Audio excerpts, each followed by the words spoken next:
안녕하세요. 만나투어의 양빵입니다.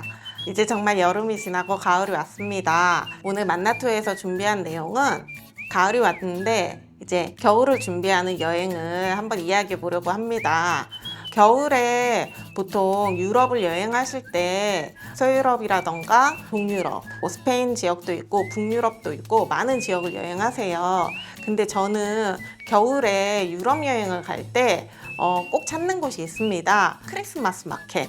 네, 제가 이제 아기자기한 굿즈나 아니면 소품 같은 거 이런 거 구경하는 걸 정말 좋아하거든요. 그리고 유럽에서는 이런 크리스마스 마켓이 보통 이제 크리스마스 한 달쯤 전에 시작을 해서 이제 크리스마스 전에 끝나거나 아니면은 이제 연말까지 딱 그 정도 시기에 한 달쯤 기간으로 많은 도시에서 열려요. 그래서 이 시기에 이제 유럽을 여행하시는 분들은 크리스마스 마켓을 일부러 찾아가시는 분들이 많거든요. 그래서 제가 이제 볼 때 크리스마스 마켓으로 그동안 유구한? 무구한? 역사가 있는 도시들은 이제 뭐 오스트리아의 비엔나나 아니면 체코의 프라하, 동유럽 쪽이 조금 크리스마스 마켓이 이제 예쁘게 많은 곳들이 열리는 것 같아요. 아니면은 헝가리의 부다페스트 이런 곳에서도 많이 열리고, 또 독일은 정말 여러 도시에서 많이 열려요. 뭐 프랑크푸르트나 아니면 이제 뭐 뮌헨이라든가 그 외 등등등등 여러 도시에서도 많이 열리고 있습니다. 이제 우리가 여행을 할 때 그러면 보통 이제 내가 크리스마스 마켓을 위해서 그 도시를 찾아가기에는 조금 그렇잖아요. 그러면 우리가 여행하는 루트에는 크리스마스 마켓이 열린 도시가 어디가 있을까? 한번 이야기해 볼까요? 보통 이제 서유럽을 여행을 하시는 분들은, 요즘에 이제 젊으신 분들은 허니문으로 많이 가실 때 한 10일 전후로 이렇게 여행을 하시는 분들은 이제 파리나 스위스 가시거나 아니면은 이탈리아, 스위스 이렇게 많이 가세요. 그러면 파리하고 스위스를 가실 때에는 보통 이제 파리에서 스위스 넘어갈 때에 바젤로 그냥 거쳐서 넘어가는데, 이제 스트라스부르라고 파리 근교에 도시가 있습니다. 약간 중세도시 느낌이 나고 아기자기한 조그만 소도시인데, 그곳이 파리의 크리스마스 마켓의 성지입니다. 스트라스부르와 콜마르가 바로 옆 동네인데, 그 두 곳에서 모두 11월 한 20일 이후부터 해서 한 달 동안 크리스마스 마켓이 열려요. 그러면 이제 우리가 파리에서 여행을 하고 스트라스부르나 콜마르 여기를 거쳐서 이제 루체른으로 들어가서 스위스 여행을 마치는 계획할 수도 있을 것 같아요. 스위스에서는 지금 보통 많이 가시는 이제 스위스 뭐 한 5일 정도? 이 정도 일정을 잡으시는 분들은 뭐 루체른이라던가 아니면 인터라켄 이쪽을 많이 가세요. 이 근방에서 그러면 크리스마스 마켓은 어디에서 열릴까요? 우리가 가면은 루체른에서 1시간 거리에 있는 바젤이라는 지역에서 크리스마스 마켓이 많이 열리고, 바젤이나 아니면 쥐리히에서 크리스마스 마켓이 많이 열려요. 그러면 우리가 또 이제 여행을 계획할 때에 파리, 스위스를 계획하시면은 여러 곳에서 크리스마스 마켓이 열리고 있으니까 이런 것들을 한번 생각해 보셨다가 방문하시는 것도 좋을 것 같아요.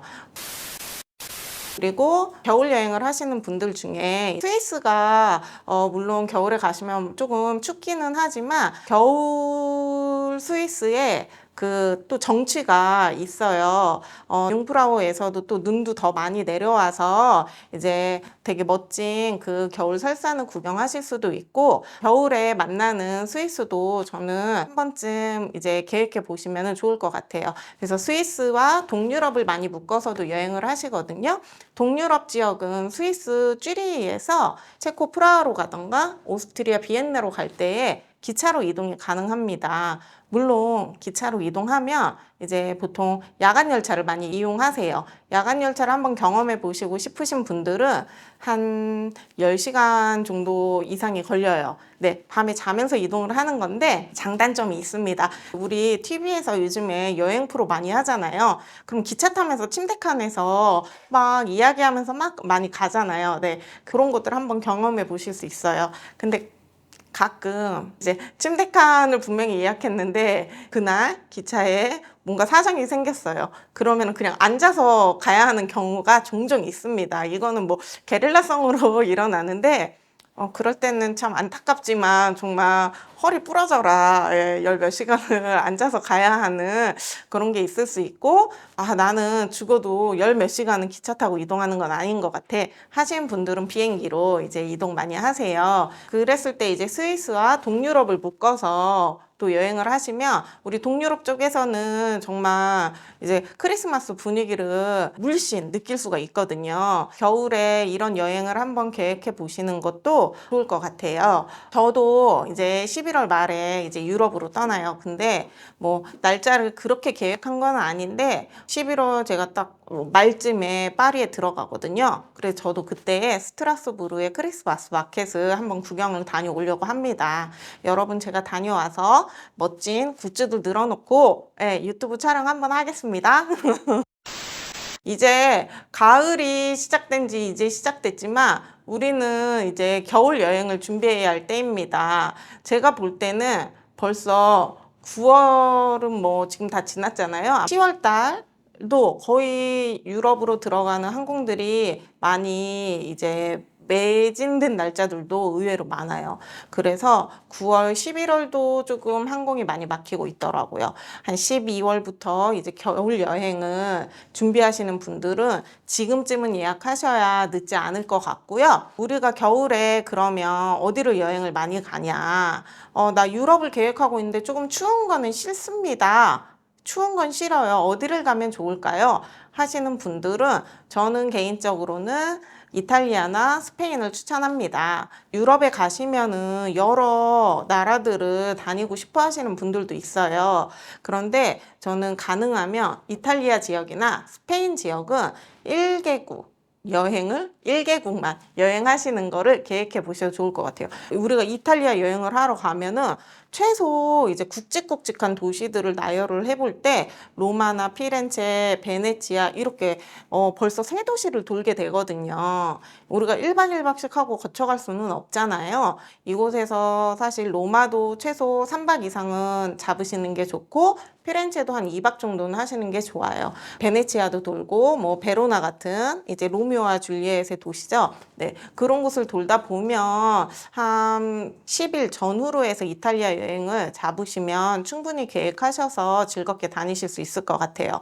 마찬가지로 스페인도 유명한 도시들이 너무 많고 스페인 일주를 계획하실 때에는 다른 나라는 가지 마시고 이제 스페인만 이렇게 잡아서 한번 돌아보시는 것도 좋을 것 같아요. 스페인에서도 우리가 이제 여행을 계획하면 최소 4개의 도시들은 돌게 되거든요. 뭐 마드리드라든가 세비야, 그라나다, 그리고 바르셀로나 이렇게 했었을 때 최소한 열흘은 잡다 보니 이런 도시들은 1개국 여행으로 충분할 것 같아요. 이 이탈리아라든가 스페인 같은 경우는 좀 남부 지역에 있다 보니까 그렇게 많이 춥지가 않아요. 물론 이탈리아는 위로 올라갈수록 로마에서부터 위로 올라갈수록 좀 추워지긴 하지만 그래도 이제 다른 지역에 비해서는 조금은 너무 춥지 않게 여행을 하실 수 있는 지역인 것 같아요. 그래서 겨울에 유럽 여행 계획하시는 분들은 이탈리아, 스페인을 추천합니다.